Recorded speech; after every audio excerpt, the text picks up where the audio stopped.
कांड में बोला गया है, जीवन के यौवन काल में जो काम को मारता है उसकी उत्तरोत्तर अवस्था यानी कि आगे की अवस्था सुख स्वरूप शांति में बनती है। जो जीवन की शुरुआत में धीरे धीरे संयम को बढ़ाकर काम, क्रोध, लोभ माना इन राक्षसों का संहार करते हैं, उसको अगले भविष्य में ज्ञान की प्राप्ति होती है। तो उत्तरकांड मतलब उत्तरोत्तर अवस्था, ऊंची अवस्था। हर एक अपने आप को ऊंचा उठाना चाहता है, हर एक अपने को वास्तव में चाहता है कि मैं सबसे बड़ा बन जाऊं, सबसे ऊंचा बन जाऊं। तो गुरु जी का कहना होता था कि ऊंचे ते ऊंचा भगवंत, भगवान सबसे ऊंचे हैं। भगवान को कहते हो ना ऊपर वाला, सबसे ऊपर है, भगवान से ऊपर तो कोई और है ही नहीं। तो तुम अगर ऊंचे उठना चाहते हो तो उसके लिए उत्तरकांड हमें यह सिखाता है कि तुम अपनी अवस्था को उत्तरोत्तर मतलब ऊंचाई की तरफ ले जाओ, ऊंची अवस्था में लेके जाओ। सादा जीवन, उच्च विचार, विचार हमारे उच्च कोटि के हों। जो हमारे विचार अगर अज्ञानता के होते हैं, माया के हैं, विकारों से भरे हुए विचार हैं, तो वो नीचाई की तरफ है, गिरावट की ओर है। और ज्ञान के विचार हैं तो जैसे कि हम ऊंचाई की तरफ हैं। तो हम अब जो सत्संग में आके ज्ञान पक्का करते हैं, हर समय ज्ञान के मनन में रहते हैं, तो ये हमारी अवस्था ऊंची उठ रही है। आप लोग को सबको ये बात महसूस होती होगी, पहले क्या थे अब क्या हो गए, पहले क्या सोचते थे और अब हम कैसे रहते हैं। अब अपनी स्थिति आपको पहले से बहुत बेहतर लगती होगी और ये भी लगता होगा अब हम ज़्यादा सुजाग हो गए, हम ज़्यादा जानकार हो गए हैं और हमारी अब और सांसारिक लोगों के मुकाबले में हमारी स्थिति ऊंची है। बाहर से वही दिखने में आ रहा है। हो सकता है संसार के लोगों में आपसे अधिक पैसा हो और आपके पास बिल्कुल ना हो, लेकिन तो भी आपको लगेगा कि मेरी स्थिति उन सबसे ऊंची है। धन से कोई ऊंचा नहीं बनता, जो ज्ञान के विचारों से अपने आप को शुद्ध कर लेता है वो ऊंचा उठता है। तो हमारी आध्यात्मिक उन्नति होनी चाहिए। उत्तरकांड हमको ऊंचा उठने की प्रेरणा देता है, हर बात से ऊंचे उठते जाओ। तो जैसे राम ने लंका कांड में राक्षसों का वध किया, तो हमारे अंदर बसने वाले जो राक्षस हैं, अज्ञानता से भरे विचार, काम, क्रोध, लोभ, मोह, अहंकार, ये सब जो विचार हैं हमारे, ये भावनाएं, यही राक्षस हैं, ये राक्षसी प्रवृत्तियां हैं। तो जब हम राम बन के राक्षसी प्रवृत्तियों का अंत कर देते हैं तो हमारी ऊंची स्थिति बन जाती है। जो विकारों के अधीन है उसको ऊंचा नहीं कह सकते। एक बार गीता भगवान से किसी ने कहा कि मेरे पति बहुत अच्छे हैं। हर एक स्त्री को अपना पति बहुत अच्छा लगता है, बहुत सही लगता है। बोली नहीं, वो बहुत अच्छे हैं, बहुत शरीफ हैं, वो बहुत अच्छे हैं। ऐसे बोल बैठी किसी बातों में। तो गीता भगवान ने झट से कहा कि तुम्हारा पति अच्छा है तो क्या तुम्हारा पति निर्विकारी है, उसमें 5 विकार नहीं है? तो चुप हो गई। बोली नहीं, ऐसे 5 विकार, काम, क्रोध, लोभ, मोह, अहंकार, वो तो हैं, होते ही हैं अज्ञानता में सबके अंदर में। तो कहा कि जब विकार है, उसके अंदर विकारी है, तो वो अच्छा कैसे है? विकारी है तो फिर वो शरीफ कैसे है? जो निर्विकारी है वो ही अच्छा है, जिसके अंदर कोई विकार नहीं है वही अच्छा होगा। बाकी किसी का स्वभाव अच्छा है, किसी का व्यवहार अच्छा है, मगर उसके अंदर तो राक्षस बैठे हैं ना, उन आसुरी प्रवृत्तियों के तो अधीन है। उसके उस राक्षसी प्रवृत्ति के अधीन होने से वो कभी ना कभी कोई ना कोई गलत काम भी कर लेगा, या जो भी कुछ वो कर रहा है वो भगवान से तो दूर जा रहा है, भगवान के नजदीक तो नहीं हो रहा है। तो उसको अच्छा नहीं कह सकते। अच्छा हम उसको कहेंगे जो कि विकारों से रहित है, तभी आपकी ऊंची स्थिति बनेगी। तो हम अपने से अभ्यास ये करें कि हम अपने अंदर के 5 विकारों को, विषयों को, 5 विषयों को, विकारों को, सबको वश में कर लें, उनका खात्मा कर दें, तो फिर हमारी ऊंची स्थिति बन जाती है। जो लोग माया में जा रहे हैं वो नीचाई की तरफ जा रहे हैं, और जो ज्ञान की तरफ आगे बढ़ते हैं वो ऊंचाई की तरफ बढ़ते हैं। जिस समय पहाड़ों में कोई जाता है घूमने के लिए, रोड देखो बनी होती है पहाड़ों में, तो वहाँ पे बीच बीच में बोर्ड लगे होते हैं कि ऊपर जाने वाले वाहन को पहले रास्ता दें। मतलब जो चढ़ रहा है ऊपर, आप पहले उसको जाने दो, उसके बाद नीचे उतरने वाले को रुक जाना चाहिए, पहले रास्ता ऊपर वाले को दे देना चाहिए, तो उसको पहले रास्ता दें। तो दुनिया में अगर हमको ऐसे लोग मिलते हैं जो माया में जा रहे हैं, और कुछ ऐसे लोग मिलते हैं जो ज्ञान में, सत्संग में, आध्यात्म के क्षेत्र में जा रहे हैं, तो हमें पहले ऊपर उठने वालों का सहयोग करना चाहिए, क्योंकि वो ऊंचाई पे जा रहे हैं। जैसे ऊपर चढ़ने वाले वाहन को पहले रास्ता दो, मतलब जो अपने जीवन में ऊंचाई की तरफ जा रहा है, हम उसको सहयोग पहले करें, उसकी मदद पहले करें। होता है क्या है, जो माया में जाते हैं लोग, उनको तो बड़ा सपोर्ट करते हैं, उनके साथ खड़े रहेंगे, उनको सपोर्ट करेंगे हर प्रकार का। लेकिन जो सत्संग में आगे बढ़ रहा है वो बेचारा अकेला, उसको कोई सपोर्ट नहीं करता है। तो वो तो ऊंचाई की तरफ जा रहा है ना, हमें तो उसकी मदद करनी चाहिए पहले, बाद में आप दूसरों की करो। तो खुद भी आप पहले ऊंचाई की तरफ जाते हो, तो पहले आप अपनी मदद करो ना।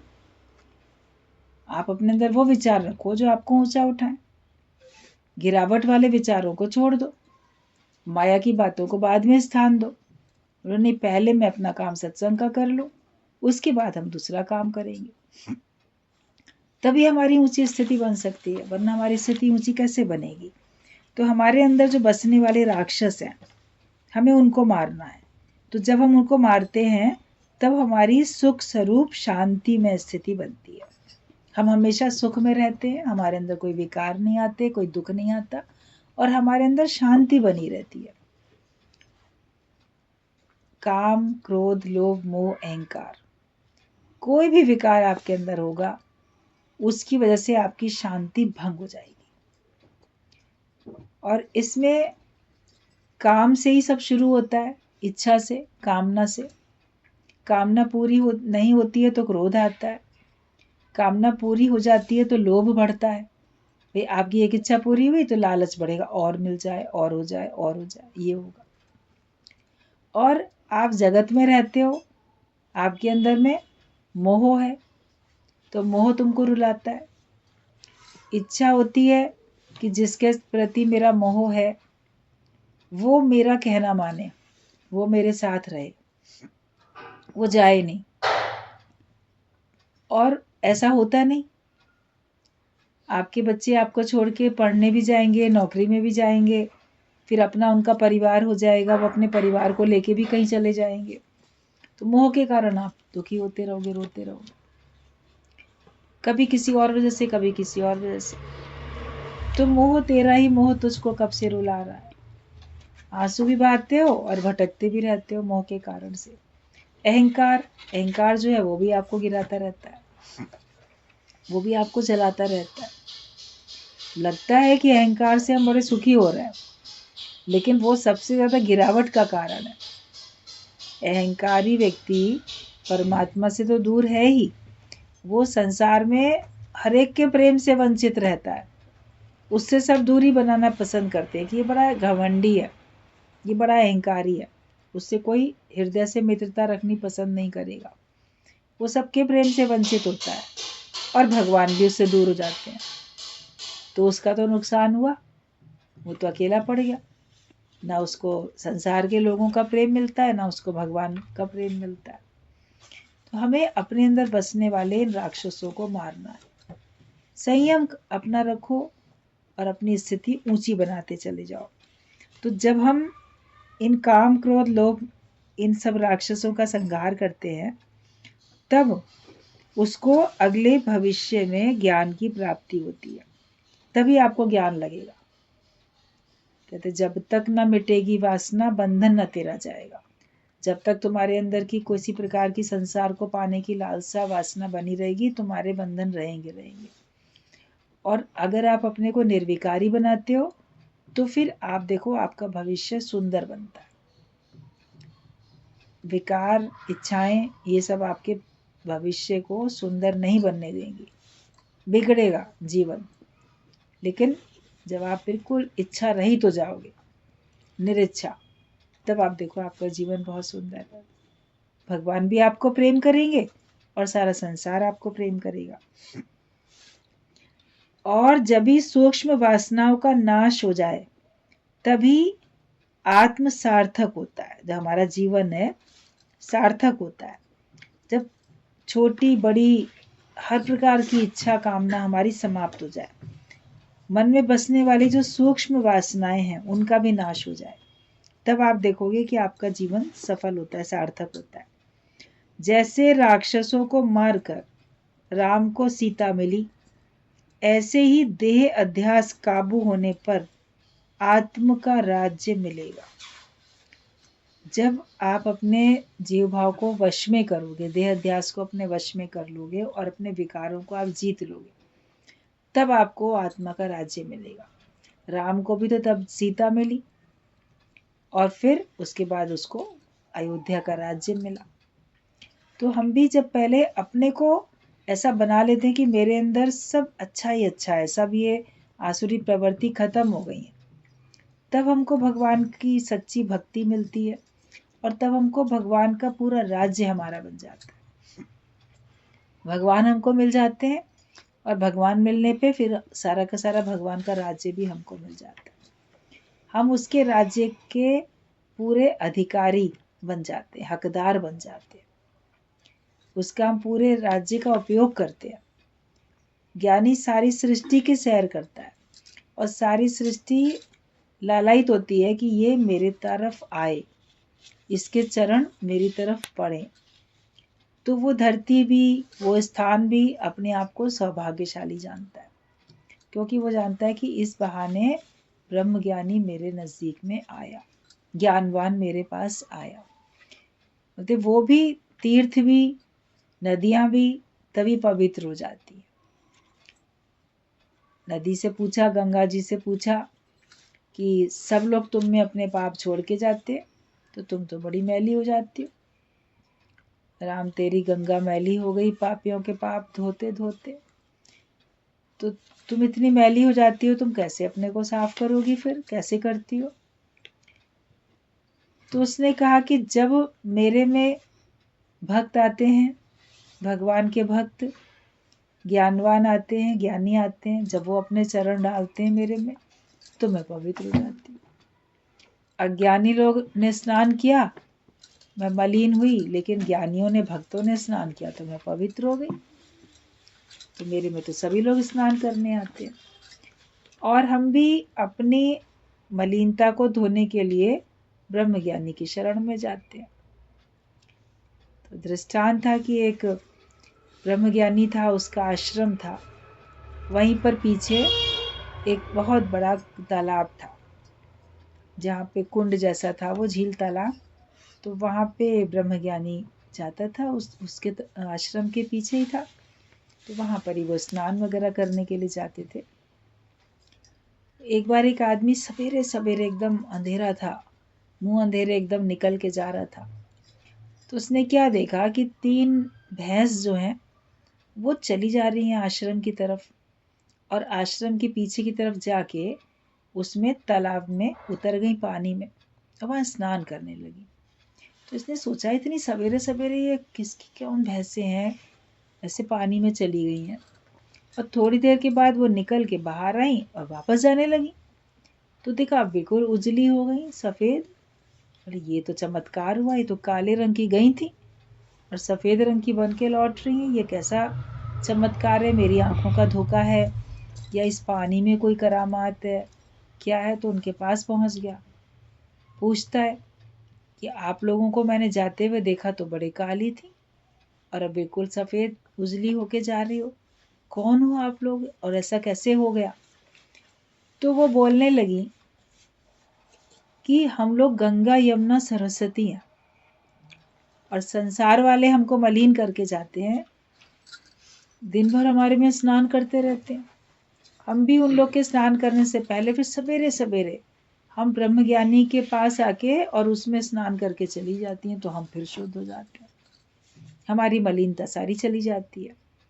तो अपने को मलिन कर है, तो अपने को मलिनता से बचाने के लिए, शुद्ध करने के लिए हम ब्रह्मज्ञानी की शरण में जाते हैं। तो माया में रहते रहते तो हर एक का मन मलिन हुआ ना, तो अपने को शुद्ध करने के लिए हम ब्रह्मज्ञानी की शरण में, मतलब सत्संग में आते हैं। सब देखो सत्संग में आके हमारा मन कितना शुद्ध हो जाता है, कितना पवित्र हो जाता है, हमारे अंदर के सारे खोट खत्म होते चले जाते हैं। तो ये बहुत ऊंची स्थिति होती है। तो अपने को जब हम ऐसा बना लेते हैं तो हमको भगवान मिल जाते हैं। जब तक हम अपने को शुद्ध नहीं करेंगे तब तक हमको भगवान नहीं मिलेंगे। भगवान में और हमारे में जो अंतर है, जब तक हम उसको दूर नहीं करेंगे तब तक हम भगवान से मिल नहीं पाएंगे। जैसा ईश्वर है वैसा ही हमको बनना होता है। और जब हम ज्ञान से वैसे बन जाते हैं तो हम में और उसमें कोई अंतर भी नहीं रहता है। फिर आप देखोगे कि आपको भगवान का सारा राज्य मिला, मतलब कि आपको सारे संसार का सुख मिल जाता है। जहां भी चले जाओ आपको प्रकृति लगता है कि सुख दे रही है। सारी प्रकृति में सब तरफ आपको अच्छाई ही अच्छाई नजर आएगी। आप हर मौसम का आनंद ले लो। सर्दियां हैं तो सर्दियों का आनंद लो, गर्मी है तो गर्मी का आनंद लो, बरसात है तो बरसात का आनंद लो। ऐसे जीवन में दुख आते हैं तो दुखों को भी समझो, सुख आते हैं तो सुखों को भी समझो। उसमें भी एडजस्ट करो, उसमें भी एडजस्ट करो। बोले ठीक है, ऐसा भी होता है तो ऐसा भी होता है। झूला झूलते समय ऊपर भी जाते हैं, नीचे भी जाते हैं। ऊपर जाने में भी खुश होते हैं, नीचे आने में भी खुश होते हैं। झूला नीचे की तरफ आ रहा है तो क्या हमको आनंद नहीं आता? जितना ऊपर जाने में आनंद आया उतना नीचे होने में भी आनंद आता है। तो ये हमें सिखाता है झूला कि दुख में सुख में दोनों में हम उतना ही आनंद ले सके, उतने सुख ले सके। भगवान तेरी मर्जी, जो तेरी इच्छा वो मेरे लिए अच्छा। जब हम ये बात समझ जाते हैं फिर आप देखो आपके जीवन में कभी दुख नहीं रहता और आप परमात्मा से मिलके एक हो जाते हो और आत्मा का राज्य हमको मिल जाता है। तो जैसे राक्षसों को मारकर राम को सीता मिली, ऐसे ही देह अध्यास काबू होने पर आत्मा का राज्य मिलेगा। पहले युद्ध विकारों से, पीछे उत्तरा अवस्था में आनंद रूपी सीता व अमरता का राज्य मिलेगा। पहले आप अपने विकारों को जीतो, सिंपल बात है, बस अपने को निर्विकारी बना लो। पहले आप अपने को निर्विकारी बनाओगे, उसके बाद आपको आनंद रूपी सीता मिलेगी। अपना ही मन खुश रहता है। और जब तक आप पूरी तरह निर्विकारी नहीं बनते तब तक आप देखो कि आपके अंदर भी तो रहता है ना, अभी ना मेरे अंदर से पूरी तरह से कामना गई नहीं है, अब मेरा पूरा क्रोध अभी खत्म नहीं हुआ, थोड़ा थोड़ा आता है। वो थोड़ा थोड़ा भी जो आता है वो आपको बुरा लगता है कि क्यों आता है थोड़ा थोड़ा क्रोध भी, या अभी थोड़ा लोभ है बचा हुआ, या अभी थोड़ा मोह बाकी है, या कुछ अहंकार है। अगर थोड़ा भी बचा है तो वो आपको फिर पसंद तो नहीं आता ना। आप देखते हो कि वो मुझे पसंद नहीं आ रहा है तो आप उसको पूरा खत्म करना चाहते हो। जब आप उसे पूरा खत्म कर देते हो तो फिर आपको आनंद आता है। जब आपको महसूस होता है अब मेरे अंदर में ना कोई बात ही नहीं है, न काम है, न क्रोध है, न लोभ है, न मोह है, न अहंकार है, मेरे अंदर कुछ है ही नहीं, वो स्थिति आपको कितनी सुखदायी लगती है।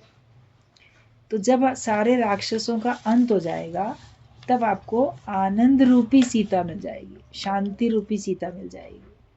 क्योंकि मन में शांति आ जाती, मन में आनंद आया, मन में शांति आ गई, तो जैसे बधाई बजने लगती है। जैसे कोई खुशी का मौका होता है तो बधाई गाते हो ना, बधाई के बीच जी ये गीत। तो ऐसे ही जब हमारे अंदर के राक्षसों का अंत हुआ तो हमको आनंद और शांति मिल जाता है। और शांति आनंद मिलने के बाद हमको अमरता का राज्य मिलता है। हम अमर हो जाते हैं। हम ऐसे प्रदेश में चले जाते हैं, अमर लोक में, जहाँ से फिर कभी दोबारा हमको मरना पड़ेगा ही नहीं। आवागमन के चक्कर से हम छूट जाते हैं। तो ये स्थिति बनाने के लिए तो कितनी छोटी सी बात है देखा जाए तो। केवल अपने को निर्विकारी बनाओ, अपने देह अध्यास को कंट्रोल में कर लो। मैं देह नहीं हूँ, मैं आत्मा हूँ, इसी बात को पक्का करो तो फिर आपकी उन्नति हो जाएगी। पहले युद्ध विकारों से, पीछे उत्तरावस्था में आनंद रूपी सीता व अमरता का राज्य मिलेगा। तो अपने अमरता के राज्य में खुश रहें, अमरता के राज्य में ही हम रहें कि हम ऐसे अमर लोक में हम चले गए जहाँ पे फिर हमको दोबारा से मरना फिर पड़ नहीं रहा है। तो उत्तरकांड हमको ये सिखाता है कि हम अपने को ऊंचा उठाएं। अपने को गिरने मत दो, गिरावट की तरफ नहीं जाओ, अपने को हमेशा ऊंचाई की तरफ लेके जाओ। ये हमारी तपस्या है, ये हमारी साधना है और यही हमारी मंजिल है। ऊंचा उठाना ही हमारी मंजिल है। गिरना कोई बहादुरी का काम नहीं होता, लेकिन ऊंचा उठना बहादुरी का काम होता है। ठीक है, तो बस इतना ही है कि आपको अमरता का राज्य मिल जाए।